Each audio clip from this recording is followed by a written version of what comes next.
All right, hi everybody. I'm going to do just a quick little explanation example for the fossil record activity that was from Tuesday. What would that have been? I guess the 17th. You should have had all 9 of your sample cards cut out and colored, and I have them kind of laid out so you can see them all nice and clearly. And then I also have the fossil key. So you can see I have pink, red, blue, yellow, green, and orange. And I'm just going to go by those colors instead of saying they're kind of funky names. The directions say that you need to have the construction paper vertically because you're going to be looking at the sample as it goes from the absolute oldest and to the top, which is the absolute youngest sample. So I'm going to look, I know that my example had said that sample 2 is going to be my absolute oldest sample. So I know right off that's going to be the one on the bottom. So now where do you go from here?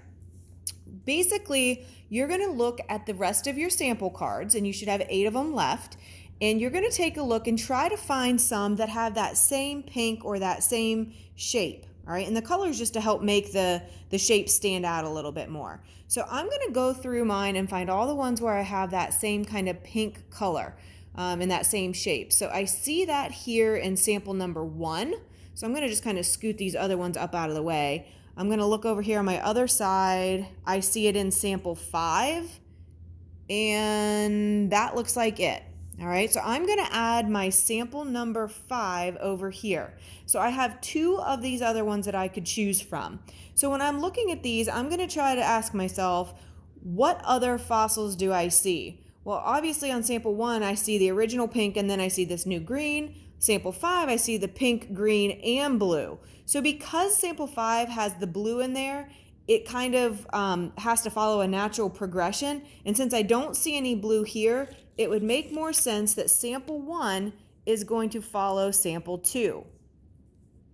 Now as I look at this, I'm going to look back here and I say, okay, well, I see green and pink, and now I've added blue. So that's going to naturally become the next layer in the next order, following that law of superposition where the oldest is on the bottom and the youngest is on the top. So now let's take a look at what we have left. All right, so here we have, I'm going to take a look and try to find all the ones where there's blue, because blue, pink, or green, right? So I see blue in this one and I see it in this one. So I'm just going to scooch this one out of the way for now. I need to go to my other side. I hope I'm not making you too dizzy here. I see 2 more that have blue. So I'm going to move this one out of the way for now, and I'm going to put all my ones that have blue, green, or pink remaining. So let's take a look at the ones we haven't used. Do you see any that have pink in them that match our original sample 2? I don't. Do you see any that have green, which is kind of the next fossil according to age? Let's take a look. Yes, I do see a green right here. So this tells me that since that's the only one remaining that has green, it has to be the next one in our line, in our order, because without it, we can't just skip around. They follow a natural progression. And the direction said, once a fossil disappears, it doesn't come back. So sample 5, we see the pink disappear because we don't find any others. So that means the pink one is done, okay? So now I have blue and green. I'm going to look to see if I see any other greens, because these were the ones I had left with blue. I do not see any at all that have the green. So the green fossil must have become extinct at that point, that organism. Okay, so here's what I have, the blue and the green, and then here's what I have remaining to choose from. Okay, so it looks like this one has blue, red, and yellow. This is just blue and red, and this is blue, yellow, and orange. All right, so what I'm looking at here is sample number 9, to me, looks like it would logically come next, because if you have sample number 9 and you put it here, and then you see what you have remaining, okay, you're still looking for blue, which we still have in sample 3 and 4, but which one also has red? Because sample 9 has red and blue. Well, this one has blue and red, So we're going to add that in. Okay. Oops. I'm trying to hold my phone and do this one-handed. It's not as easy as it looks. Okay. So there is sample 3, and it has the blue, yellow, and red.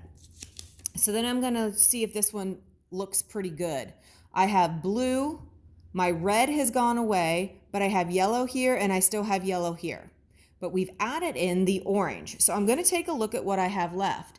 So my blue is done. I don't see any other blue in my samples that are remaining. And it looks like I have yellow and orange. So the one that has yellow and orange is number 8. Okay. And then what I'm left with is sample number 6, all orange.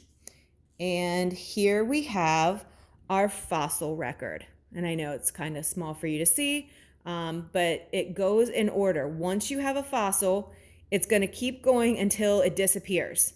So the next one to start was the green. We keep going until it disappears. And then you pick up the next color that was left. Well, there was blue. So you keep going with the blue. Oops. Excuse me, put that back, until it disappears. And so you just kind of keep following that natural progression. So hopefully this helped a little bit.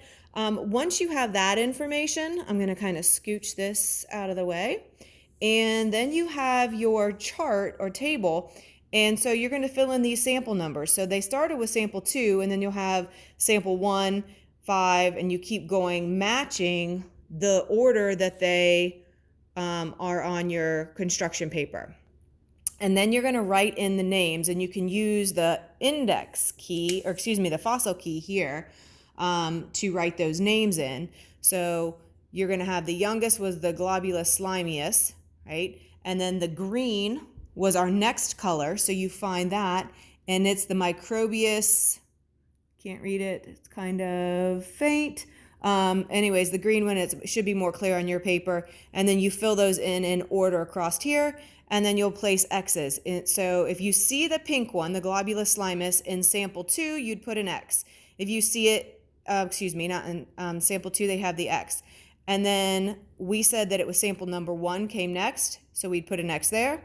Sample number 5, and then there was an X there. But then when you got to sample number 7, the pink one went away, the Globulus slimius, and so that's where it stops. Okay? Then you pick up with your next fossil, and you mark the samples that you see it in, and you keep doing that until you have all the appropriate boxes marked. So hopefully that is a little bit of an explanation. If it's still confusing, do the best you can, and obviously we will get together when we get back in class. So just keep a hold of this, and go ahead and glue it if you feel confident, and make sure you get that chart filled in, or call and talk to a friend if you are having questions still. But again, you're using the law of superposition where the oldest is on the bottom, the youngest goes on the top, using those sample numbers here, and then the actual sample names going from the youngest to the oldest here. Oldest to the youngest here. Okay? All right, hopefully I didn't make you too dizzy. Have a great day. See you soon, hopefully. Bye.